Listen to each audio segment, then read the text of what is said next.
Amrit noni pain oil, ನೋವಿಗೆ ವಿರಾಮ, ದೇಹಕ್ಕೆ ಆರಾಮ. ಇನ್ನು ಶಿಗ್ಗಾವಿ ವಿಧಾನಸಭಾ ಕ್ಷೇತ್ರ ಉಪಚುನಾವಣೆ ಹಿನ್ನೆಲೆಯಲ್ಲಿ ಶಿಗ್ಗಾವಿಯಲ್ಲಿ ಕೈ ಟಿಕೆಟ್ಗಾಗಿ ಎರಡು ಬಣಗಳ ನಡುವೆ ಕಿತ್ತಾಟ ನಡೀತಾ ಇದೆ. ಸಚಿವ ಸತೀಶ್ ಜಾರಕಿಹೊಳಿ ಸಮ್ಮುಖದಲ್ಲಿ ಹೈಡ್ರಾಮವೇ ನಡೆದಿದೆ.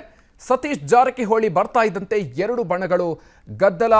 ಕಳೆದ ಬಾರಿ ಸೋತಿದ್ದಂತ ಯಾಸಿನ್ ಖಾನ್ ಬೆಂಬಲಿಗರು ಹಾಗೂ ಮಾಜಿ ಶಾಸಕ ಅಜಂಪೀರ್ ಖಾದ್ರಿ ಬೆಂಬಲಿಗರ ನಡುವೆ ಗದ್ದಲ ಉಂಟಾಗಿದೆ. ಅಜಂಪೀರ್ ಖಾದ್ರಿ ಪರವಾಗಿ ಘೋಷಣೆಯನ್ನು ಕೂಗಿದ್ದಾರೆ ಬೆಂಬಲಿಗರು. ಇನ್ನು ಯಾಸಿರ್ ಖಾನ್ ಪರವಾಗಿ ಘೋಷಣೆಯನ್ನು ಕೂಗಿದ್ದಾರೆ ಅವರ ಬೆಂಬಲಿಗರು. ಕಾಂಗ್ರೆಸ್ ಟಿಕೆಟ್ಗಾಗಿ ಎರಡು ಬಣಗಳ ನಡುವೆ ಬಿಗ್ ಫೈಟ್ ನಡೆದಿದೆ. ಎರಡು ಬಣದ ಕೂಗಾಟ ನೋಡ್ತಾ ಸುಮ್ಮನೆ ನಿಂತಿದ್ರು ಸಚಿವರು. 30 ನಿಮಿಷಗಳ ಕಾಲ ಸುಮ್ಮನೆ ನಿಂತಿದ್ರು ಸಚಿವ ಸತೀಶ್ ಜಾರಕಿಹೊಳಿ ಅವರು. ಎರಡು ಗುಂಪುಗಳ ನಡುವೆ ಈಗ ಬಣ ಬಡಿದಾಟ ತಾರಕಕ್ಕೇರ್ತಾ ಇದೆ. ಶಿಗ್ಗಾವಿಯಲ್ಲಿ ಉಪಚುನಾವಣೆಗೆ ಸಂಬಂಧಪಟ್ಟಂತೆ ನಡೀತಾ ಇರುವಂತಹ ಬಣ ಬಡಿದಾಟ ಸಚಿವರ ಸಮ್ಮುಖದಲ್ಲೇ ನಡೆದಿರುವಂತಹ ಘಟನೆ ಇದು.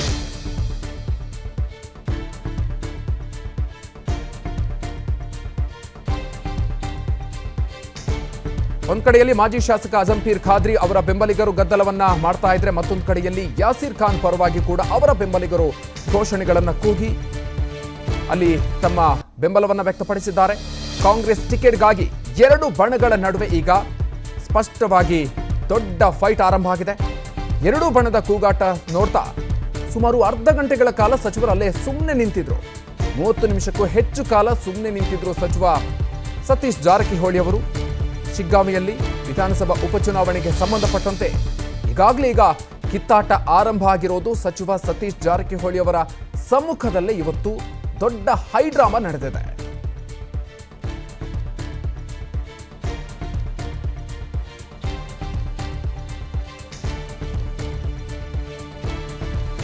ಶಿಗ್ಗಾವಿ ವಿಧಾನಸಭಾ ಕ್ಷೇತ್ರದ ಉಪಚುನಾವಣೆ ಹಿನ್ನೆಲೆಯಲ್ಲಿ ಎರಡು ಬಣಗಳ ನಡುವೆ ಕಾಂಗ್ರೆಸ್ನಲ್ಲಿ ಕಿತ್ತಾಟ ದೊಡ್ಡ ಮಟ್ಟದಲ್ಲಿ ಆರಂಭ ಆಗಿದೆ. ಸಚಿವ ಸತೀಶ್ ಜಾರಕಿಹೊಳಿ ಅವರ ಸಮ್ಮುಖದಲ್ಲಿ ಭಾರಿ ಹೈಡ್ರಾಮಾ ನಡೆದಿದೆ ಇವತ್ತು.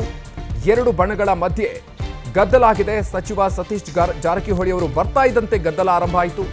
ಕಳೆದ ಬಾರಿ ಒಂದ್ ಕಡೆಯಲ್ಲಿ ಸೋತಿದ್ದಂತಹ ಯಾಸಿರ್ ಖಾನ್ ಅವರ ಬೆಂಬಲಿಗರು ಹಾಗೂ ಮಾಜಿ ಶಾಸಕ ಅಜಂಪೀರ್ ಖಾದ್ರಿ ಅವರ ಬೆಂಬಲಿಗರ ಮಧ್ಯೆ ಭಾರಿ ಪ್ರಮಾಣದಲ್ಲಿ ಗದ್ದಲ ಉಂಟಾಯಿತು.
ಈ ಬಗ್ಗೆ ಇನ್ನಷ್ಟು ಹೆಚ್ಚಿನ ಮಾಹಿತಿಯನ್ನು ನೀಡ್ತಾರೆ ನಮ್ಮ ಪ್ರತಿನಿಧಿ ಸುರೇಶ್ ನಾಯ್ಕ್. ಇದೀಗ ನಮ್ಮ ಜೊತೆಗೆ ದೂರವಾಣಿ ಸಂಪರ್ಕದಲ್ಲಿದ್ದಾರೆ. ಸುರೇಶ್, ಇದೀಗ ಈ ಪ್ರಕರಣಕ್ಕೆ ಸಂಬಂಧಪಟ್ಟಂತೆ ಶಿಗ್ಗಾವಿ ವಿಧಾನಸಭಾ ಕ್ಷೇತ್ರದ ಉಪಚುನಾವಣೆ ಹಿನ್ನೆಲೆಯಲ್ಲಿ ಅಲ್ಲಿ ಎರಡು ಗುಂಪುಗಳ ಮಧ್ಯೆ ಸ್ಪಷ್ಟವಾಗಿ ಬಣ ಬಡಿದಾಟ ಆರಂಭ ಆಗಿದೆ. ಸೊ ಮುಂದೇನಾಗಬಹುದು, ಇವತ್ತು ಏನೇನಾಯಿತು ಈ ಸಂದರ್ಭದಲ್ಲಿ, ಸಚಿವರು ಬಂದಂತಹ ಸಂದರ್ಭದಲ್ಲಿ? ನಾವು ಸಲಹಿದ ಕೈಗಳು ನಮ್ಮ ನೋವಿಗೆ ಸ್ಪಂದಿಸಿದಾಗ ಆಗುವ ಸಂತೋಷ. ಅಮೃತ್ ನೋನಿ ಪೇನ್ ಆಯಿಲ್, ನೋವಿಗೆ ವಿರಾಮ, ದೇಹಕ್ಕೆ ಆರಾಮ. ಶಿಗ್ಗಾಂವಿ ಉಪಚುನಾವಣೆ ವಿಚಾರಕ್ಕೆ ಸಂಬಂಧಪಟ್ಟಂತೆ ಕಾಂಗ್ರೆಸ್ನ ಎರಡು ಬಣಗಳ ನಡುವೆ ಸಾಕಷ್ಟು ತಿಕ್ಕಾಟ ಈಗ ಬಹಿರಂಗವಾಗ್ತಾ ಇರುವಂತದ್ದು. ಮಾಜಿ ಶಾಸಕ ಅಜ್ಜಂಪೀರ್ ಖಾತೆ ಜೊತೆಗೆ ಕಳೆದ ಬಾರಿ ಚುನಾವಣೆಗೆ ಕಾಂಗ್ರೆಸ್ನಿಂದ ಸ್ಪರ್ಧೆ ಮಾಡಿದಂತ ಯಾಸಿರ್ ಖಾನ್ ಪಠಾಣ್ ಈ ಎರಡು ಬಣಗಳ ನಡುವೆ ಟಿಕೆಟ್ಗಾಗಿ ಭಾರಿ ಗದ್ದಲ ನಡೀತಾ ಇರುವಂತದ್ದು. ಸಚಿವ ಸತೀಶ್ ಜಾರಕಿಹೊಳಿ ಅವರು ಇವತ್ತು ಶಿಗ್ಗಾಂವಿ ಬಂದಿರುವಂತದ್ದು. ಯಾಕಂದ್ರೆ ಪಕ್ಷ ಸಂಘಟನೆ ವಿಚಾರ ಸಂಬಂಧಪಟ್ಟಂತೆ ಉಪಚುನಾವಣಾ ವಿಚಾರಕ್ಕೆ ಸಂಬಂಧಪಟ್ಟಂತೆ ಶಿಗ್ಗಾಂವಿಗೆ ಆಗಮಿಸಿದ್ದಾರೆ. ಶಿಗ್ಗಾಂವಿಗೆ ಬರುವುದಕ್ಕೂ ಮೊದಲನೇ ಎರಡು ಬಣಗಳ ನಡುವೆ ಮಾತಿನ ಚಕಮಕಿ ಶಿಗ್ಗಾಂವಿಯ ಪ್ರವಾಸಿ ಮಂದಿರದಲ್ಲಿ ನಡೆದಿರುವುದು. ಜೊತೆಗೆ ಎರಡು ಬಣಗಳ ಬೆಂಬಲಿಗರ ಶಕ್ತಿ ಪ್ರದರ್ಶನವನ್ನು ಮಾಡ್ತಾ ಇದ್ದಾರೆ.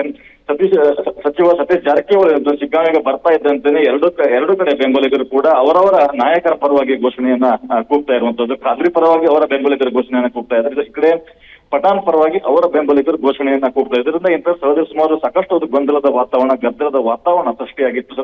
ಸುಮಾರು ಅರ್ಧ ಗಂಟೆಗೆ ಹೆಚ್ಚು ಕಾಲ ರಸ್ತೆ ಪಕ್ಕದಲ್ಲೇನೆ ಈ ಒಂದು ಗದ್ದಲದ ವಾತಾವರಣದಿಂದಾಗಿ ಸಚಿವ ಸತೀಶ್ ಜಾರಕಿಹೊಳಿ ರಸ್ತೆ ಪಕ್ಕದಲ್ಲಿ ನಿಂತ್ಕೊಂಡಿದ್ರು. ಇದೀಗ ಅಂತಂದ್ರೆ ಪ್ರವಾಸಿ ಮಂದಿರದ ಒಳಗಡೆ ಅಂತಂದ್ರೆ ಸದ್ಯಕ್ಕೆ ಸಚಿವ ಸುದ್ದಿಗೋಷ್ಠಿ ನಡೆಸ್ತಾರೆ. ಅದರ ಬಳಿಕ ಇನ್ನೂ ಕೂಡ ಪ್ರವಾಸಿ ಮಂದಿರದ ಒಳಗಡೆ ಎರಡು ಬಣಗಳ ನಡುವೆ ಅಂತಂದ್ರೆ ಬೆಂಬಲಿಗರು ಸಾಕಷ್ಟು ಒಂದು ಗದ್ದಲವನ್ನು ಮಾಡ್ತಾ ಇದ್ದಾರೆ. ಟಿಕೆಟ್ ಕೊಡ್ಬೇಕಂತ ಹೇಳಿ ಒಂದು ತಮ್ಮ ನಾಯಕರ ಪರವಾಗಿ ಅವರು ಅಂತಂದ್ರೆ ಘೋಷಣೆಯನ್ನ ಕೂಗ್ತಾ ಇರುವಂತದ್ದು. ಮೂಲಕ ಥ್ಯಾಂಕ್ ಯು ಸುರೇಶ್ ನಾಯ್ಕ್. ಅನುಕ್ಷಣದ ಸುದ್ದಿಗಳಿಗಾಗಿ ವಿಸ್ತಾರ ನ್ಯೂಸ್ ಯೂಟ್ಯೂಬ್ ಚಾನೆಲ್ ಸಬ್ಸ್ಕ್ರೈಬ್ ಮಾಡಿ.